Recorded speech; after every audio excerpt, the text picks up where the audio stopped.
Hola, ¿qué tal? Mi nombre es Luis Daniel Vera y nuevamente te doy la bienvenida a este canal de Ingeniería Química donde estaré subiendo contenido relacionado con técnicas de solución de problemas y algunos otros tópicos selectos.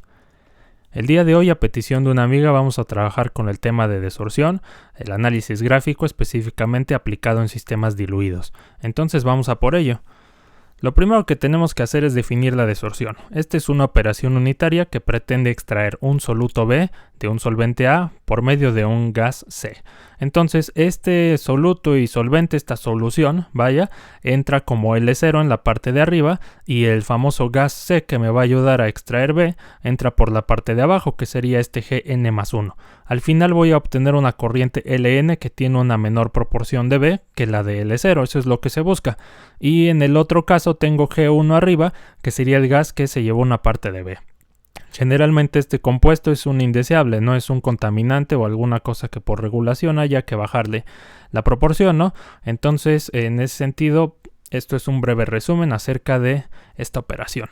Entonces, ya que conocemos un poquito acerca del tema, pues bueno, vamos a ver de qué trata el método gráfico. Entonces, para poder aplicar este método necesitamos cumplir con ciertos requisitos. El primero es que el solvente A sea no volátil, ¿no? O bueno, es una de las suposiciones que hace para poderlo aplicar. Entonces, en pocas palabras, para lograr eso, lo que tengo que hacer es decir que G1 solo va a llevar B y C. O sea, el hecho de que A sea no volátil quiere decir que no se va a mezclar con el gas C. Por lo tanto, en la corriente G1, que es el gas que sale, solo va a haber B y C. A se va a quedar como líquido. Entonces, el otro requisito es exactamente lo contrario. Me dice ahora que el gas C sea insoluble en el solvente A. Por lo tanto, el gas C no se va a mezclar con el líquido A. Por lo tanto, en la corriente del líquido que sale, o sea, Ln, solo va a estar el soluto B y el solvente A. Prácticamente igual que en L0, ¿no? Entonces, otro requisito importante es que dice las tasas de flujo de A y C, en este caso denotadas como L y G, son prácticamente constantes. ¿Cómo voy a lograr eso? Si tenemos B en una proporción pequeña, en este caso una fracción mol menor al 1%, prácticamente nada, entonces estaría asumiendo que solo están pasando por el equipo, entre comillas, A y C, ¿no? Porque la cantidad de B es demasiado pequeña, aunque de hecho eso es exactamente lo que buscan para poder usar este método, pero bueno, vamos a verlo sobre la marcha. El último requisito es que en este caso el calor sea despreciable. Entonces, si lo analizamos bien, en un proceso de absorción, por ejemplo, hay pérdidas o ganancias de energía, ¿no? En ese sentido, ¿cómo las puedo despreciar? Primero, si el sistema es isotérmico, ya traigo las de ganar. Pero aparte, si está diluido, ¿estás de acuerdo que la magnitud de B con respecto a A y con respecto a C en esta operación unitaria, pues es muy pequeño en comparación con ellos, ¿no? En ese sentido, la cantidad de energía pues va a ser tan pequeña que podría despreciarla, ¿no? Entonces, como puedes ver, este método tiene muchas restricciones, no es un método muy idealizado, pero nos ayuda a entender un poco mejor el desarrollo de estas operaciones. Entonces, bueno, eso es necesario decirlo, ¿no? Entonces, ya que tenemos las consideraciones, los requisitos y todo eso, vamos a hablar acerca del equilibrio en este tipo de sistemas diluidos. Resulta que aquí podemos utilizar la ley de Henry, que si bien conoces es muy similar a la ley de Raoult. En este caso, si estás de acuerdo conmigo, se utiliza, ¿no?, la presión de saturación de B igual a HB, que es la constante de la ley de Henry, por la fracción mol de líquido de B, ¿no? Entonces, yo sé también que la presión de saturación, en este caso la presión parcial, se conoce como Y por P, ¿no? En este caso YB por P. Pero bueno, a fin de cuentas yo podría sustituir YB por P en la ley de Henry y obtener algo como esto. Si yo paso la presión dividiendo, obtengo una fracción molar Y que depende del valor de X, ¿no? Y simplemente la dificultad estaría en conseguir la constante de la ley de Henry, ¿no? Pero pues bueno, hay libros para eso, está el Perry, hay libros de procesos de separación, el Sider, el Wankat, etc. Creo que hasta en el Smith Van Ness vienen algunas, entonces si tienes suerte, el sistema que estés analizando podría tener un valor de la ley de Henry en alguna tabla y ya lo hiciste, ¿no? Y de todas maneras, como estudiante, en muchos problemas de estos generalmente te dan la gráfica o te dan la tabla de Y como función de X o utilizar una función, ¿no? Que te digan Y es igual a 47X, por ejemplo, ¿no? Y ya nada más tabulas tú. Entonces, como pudiste escuchar, hay como unas 3 o 4 maneras de hacer esto, entonces no te preocupes. En fin, la línea de operación en este caso aplica tanto para absorción como para la desorción. Como generalmente no doy mucha teoría que digamos, simplemente te voy a decir, esto vino de un balance de materia para B, pero decíamos, las tasas de L y G son constantes, ¿no? Eso está suponiendo el método. Entonces, ¿cómo lo hice, no? Resulta que para poder obtener variables en términos de moles de B, tuve que utilizar una nueva variable, en este caso se conoce como relación molar, que son estas y y x mayúsculas. Esto es muy diferente a la fracción mol y en ese sentido las relaciones molares están en unidades de moles de B sobre moles de C para Y, porque C es el gas, y en términos de moles de B sobre moles de A para el líquido, porque obviamente A es el líquido, ¿no? En este caso se utiliza para la XN, ¿no? Para cualquiera que ocupes de ahí, ¿sale? Entonces, en ese sentido, ya tenemos definido lo que es las relaciones molares. Y vamos a ver, porque probablemente en libros de transferencia de masa y eso también te lo enseñan como X de fracción mol entre 1 menos X o Y fracción mol entre 1 menos Y. Claro, también están definidas así, pero vamos a ver que en términos de moles es mucho más fácil entender qué es lo que estamos haciendo. Entonces vamos a pasar a un enunciado de trabajo para poder aplicar todos estos conceptos relacionados con la desorción.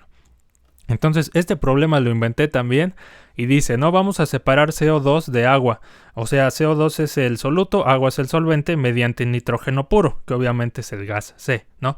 En un separador de arrastre, que es el equipo donde se hace la desorción, ¿no? Me dice, la corriente líquida de entrada tiene una fracción mol de CO2 de 0.007, ¿no? Y la temperatura a 15 grados, la presión de 12 atmósferas. En ese sentido, el flujo total del solvente líquido sin CO2 pues es de 7.2 moles sobre segundo y el del gas pues es 1.5 veces el mínimo. Generalmente estos problemas traen de una cantidad por el mínimo, ¿no? Entonces, ¿cuántas etapas vamos a necesitar para recuperar el 70% del CO2 que está entrando? Entonces, para poder resolver este problema, lo que vamos a hacer antes de la estrategia que siempre usamos es analizar el equipo, ¿no? Entonces, me dicen acá, tenemos una fracción mol de 0.007 de CO2, obviamente el otro es la resta, 1 menos eso, que es lo que está entrando, ¿no? Y esta sería la configuración, simplemente cambié A y C, en este caso A por W para el agua, C para el nitrógeno, y B pues para el CO2, ¿no? Entonces tengo una presión de 12 atmósferas y una temperatura de 15 grados. Había más datos, estos son los que yo llamo datos moleros. Entonces un dato molero pues es la constante de la ley de Henry, que en este caso la saqué de una tabla que venía en el OneCat, ¿no? Que a su vez creo que venía del Perry, entonces no importa de dónde lo saques, hay muchas fuentes, ¿no? Ahora, otra parte que me dijeron es que voy a recuperar el 70% del CO2 que está entrando. Entonces esto quiere decir que no recuperaré el 70% de la fracción, voy a recuperar el 70% de esta corriente L0 por la fracción, ¿no? En la corriente que entra. Entonces eso es importante recalcarlo porque muchas veces se toma así cuando realmente no lo es, ¿no? Y el otro dato molero que tengo es que me dieron la tasa de flujo de líquido, 7.2 moles sobre segundo, y en este caso esta famosa L pues representa el único líquido que hay aquí que no es el soluto, o sea el agua. Por eso estoy definiéndola en moles de agua. Eso es muy importante que lo tengas en cuenta. O en moles de A, ¿no? Si siguiéramos con la notación de hace rato. Entonces, ya que tienes eso en cuenta, me dicen ahora, la corriente de gas es 1.5 veces el mínimo. Entonces, si lo consideras así, decimos, la cantidad de solvente 7.2 moles de agua por segundo, y en este caso el único gas que no es CO2 es N2, por lo tanto en este caso la corriente G pues va a estar referida al nitrógeno. ¿Y qué crees? Que en la corriente de Gn+1 solo tengo nitrógeno, por lo tanto el valor que sea que tenga ahí es igual a G. Entonces tengo que preocuparme ahora por sacar esos valores. Entonces vamos a plantear ahora sí la estrategia, ya que tenemos un poco más de noción sobre lo que vamos a hacer. Entonces, ¿qué me están pidiendo? El número de etapas para recuperar el 70%, ¿no? ¿Qué ecuaciones o datos conocemos que nos pueden ayudar? Bueno, pues en estos aproximadamente 10 minutos que he estado hablando, solo hemos visto la línea de equilibrio con la ley de Henry porque no me dieron datos. Si me los dieran ya no la necesitaría, ¿verdad? Bueno, tengo la línea de operación que aplica tanto a absorción como para desorción, tengo las relaciones molares en términos moles de B sobre moles de A. En este caso, moles de CO2 sobre moles de agua, y para allá estarían en moles de CO2 sobre moles de N2.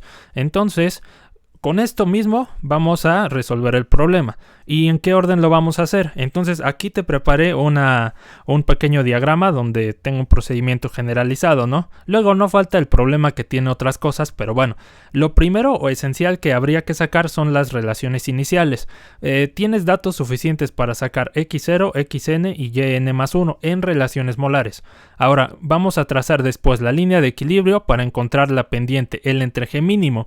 Con las consideraciones que me dijeron, el valor de L y el multiplicador del mínimo de 1.5, voy a obtener L entre G real. Con eso trazo la línea de operación y determino el número de etapas. Entonces, así como se oyó de fácil, vamos a ver qué tal está. Entonces, como yo conozco L, puedo obtener L0. Si estás de acuerdo conmigo, L son los moles totales de agua que están recorriendo la columna. Entonces yo lo podría igualar así, ¿no? Yo sé que la cantidad de líquido que entra por la fracción de agua que hay en esa corriente pues es igual a lo que está pasando a través del equipo de arrastre, ¿no? Del desorbedor. No sé si sea correcto decirle así, pero bueno, en ese equipo. Entonces lo único que hago simplemente es pasar la fracción molar dividiendo a L. Y en este sentido, ¿no? Sabía 7.2 moles sobre segundo entre 0.993. Me conviene aquí usar unidades para que veas qué es lo que estamos haciendo. En este caso se me eliminan las del agua y obtengo moles totales. ¿De quién? De la solución. De la solución de agua que lleva CO2 consigo, ¿no? Entonces ya tengo en este caso la cantidad de líquido, la de solución, vaya, la de solución que está entrando al equipo de arrastre, y si quiero la de CO2, pues simplemente le resto L, ¿no? O sea, esta corriente menos L me va a dar lo que hay de CO2, que tampoco es algo muy difícil, ¿no? Si esto vale 7.2508 y el otro 7.2, pues me va a dar 0.0508, ¿no? Entonces ya tengo los moles de CO2 que están entrando en la corriente de la solución, que a fin de cuentas son moles de CO2, ¿no? Entonces, teniendo eso en cuenta, puedo obtener mi primera relación molar. Yo sé que esto está en términos de moles de CO2 sobre moles de agua, y casualmente tengo los moles de agua que están pasando en la columna. Entonces, simplemente hago, ¿no? Moles de CO2, los que acabo de sacar, entre L, ¿no? Que si te das cuenta sería lo mismo que L0 por la fracción de agua en la corriente 0, ¿no? O sea, a fin de cuentas es esto. Entonces, si lo haces en términos de moles, se me eliminan los segundos y me queda, como decíamos, moles de B sobre moles de A, o sea, de CO2 con respecto al agua. Entonces ya tengo mi primera relación molar, y en ese sentido puedo ir por la de XN porque tengo la recuperación de CO2. Entonces vamos a ver cómo se utiliza ese porcentaje para poder obtener la XN mayúscula. Entonces, en este sentido decíamos que se va a recuperar el 70% del CO2 que entra. Entonces, me convino haber sacado L0 por la fracción de CO2, ¿no? O sea, lo que está entrando de CO2 ahí en la solución. Entonces, simplemente la multiplico por 0.7 y obtengo los moles de CO2 sobre segundo, ¿no? El flujo molar para el líquido que ya está saliendo, ¿no? Esto sería lo último, por decirlo así. Entonces, ¿ahora qué vamos a hacer con esto? Vamos a obtener la relación molar XN, que simplemente serían los moles de CO2 en ese líquido que está saliendo dividido entre L, y te voy a decir por qué. Porque si estás de acuerdo conmigo, dijimos que la tasa de líquido era constante a lo largo del equipo, ¿no? En ese sentido, el único lugar por donde va a salir el líquido pues, es en LN. Entonces, los moles que están entrando en la solución son los mismos moles que van a salir en el líquido. Entonces, aunque yo no tenga la fracción mol ahí, puedo hacer esto, y de todas maneras me va a dar una relación molar que me deje en términos de moles de CO2 sobre moles de agua. Entonces ya tengo 2 de 3 relaciones, ¿no? Y déjame decirte que afortunadamente estas eran las difíciles, porque la última está mucho más sencilla. Entonces vamos a sacar la que sigue para que terminemos esta parte, ¿no? Entonces decimos, en la corriente de Gn más 1, pues no entra nada de CO2, dijimos que era nitrógeno en estado puro, por lo tanto la fracción mol del nitrógeno ahí es igual a 1 y la de CO2 consecuentemente es igual a 0. Por lo tanto yo voy a decir, digo, aquí ya le puse hasta moles sobre segundo, pero a fin de cuentas esto es 0. Por lo tanto, los moles de CO2 sobre los moles de N2, pues va a ser igual a 0, ¿no? Y me combino porque ni siquiera sabía cuánto tenía de nitrógeno. Entonces, por el simple hecho de que no haya nada, ya tengo mis primeras relaciones iniciales. Entonces, en ese sentido, Lo que sigue ahora es trazar la línea de equilibrio. Como yo ya tenía la constante de la ley de Henry, que la saqué del OneCat, que OneCat la sacó del CIDR y fue todo este lío, obtengo 1220 atmósferas sobre fracción mol, que a fin de cuentas se denota como atmósfera, ¿no? Y en este sentido tengo la ecuación y como función de x. Entonces lo único que hago es sustituir los valores. 1220 entre 12, se me eliminan las atmósferas y obtengo y como una función de x. Entonces para poder obtener la línea de equilibrio generalmente se grafica desde xb igual a 0 hasta xb igual a x0 de b. Si estás de acuerdo, x0 de b es la máxima, o sea este punto 007 si no me equivoco es lo más que va a haber. Entonces no te extiendas haciéndola hasta 1 por ejemplo, si el sistema te va a quedar súper chiquito. Entonces básicamente se vería algo así. Acuérdate que aquí sí nos conviene usar la definición x mayúscula es igual a x minúscula entre 1 menos x minúscula, y lo mismo ocurre para y. Entonces ya que hagas eso, obtienes tu y de x, obtienes tu x mayúscula y tu y mayúscula. Una vez que tengas esa tabla, te debe quedar algo más o menos así, ¿no? Y bueno, ahora, ¿en qué se relaciona? ¿Para qué hice todo esto de las fracciones iniciales, ¿no? Las relaciones molares. Bueno, pues resulta que el punto xn y yn más 1 forma parte de la línea de operación, que dijimos que tanto para absorción como para desorción es esta. Entonces, si yo empato este punto de xn y yn más 1 con la línea de equilibrio que acabo de sacar, evaluada en x0, que es la x máxima con la que está entrando, pues puedo obtener la pendiente mínima de esta línea de operación entre comillas, que no es la real, simplemente es la mínima y considera un número de etapas infinito.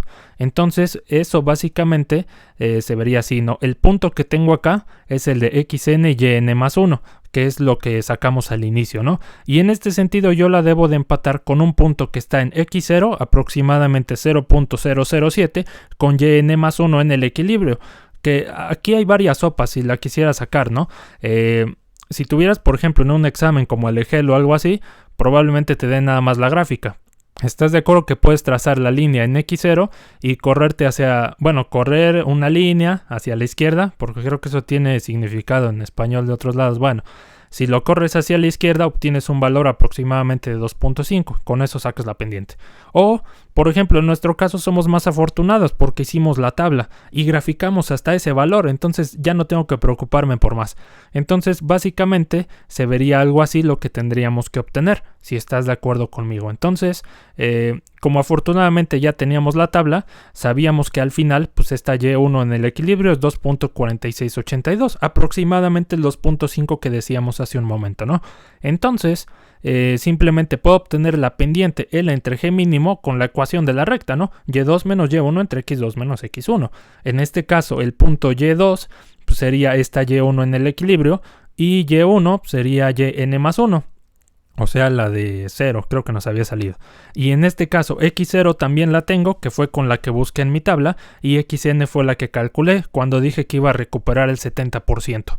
Entonces, obtengo L entre G mínima, que simplemente es hacer la resta de estos valores, y obtengo una pendiente, en este caso ve la relación que hay en las unidades, moles de agua sobre moles de N2, lo que corresponde con L y con G. Entonces, en este sentido te digo, nos conviene trabajar en moles en vez de fracciones así nada más, porque esto tiene un significado.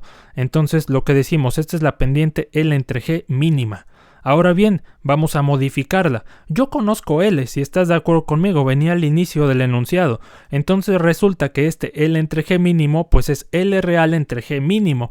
Por lo tanto, yo puedo obtener el valor mínimo de G simplemente pasando esta pendiente que acabo de obtener, dividiendo a L, ¿no? En este sentido se vería más o menos así.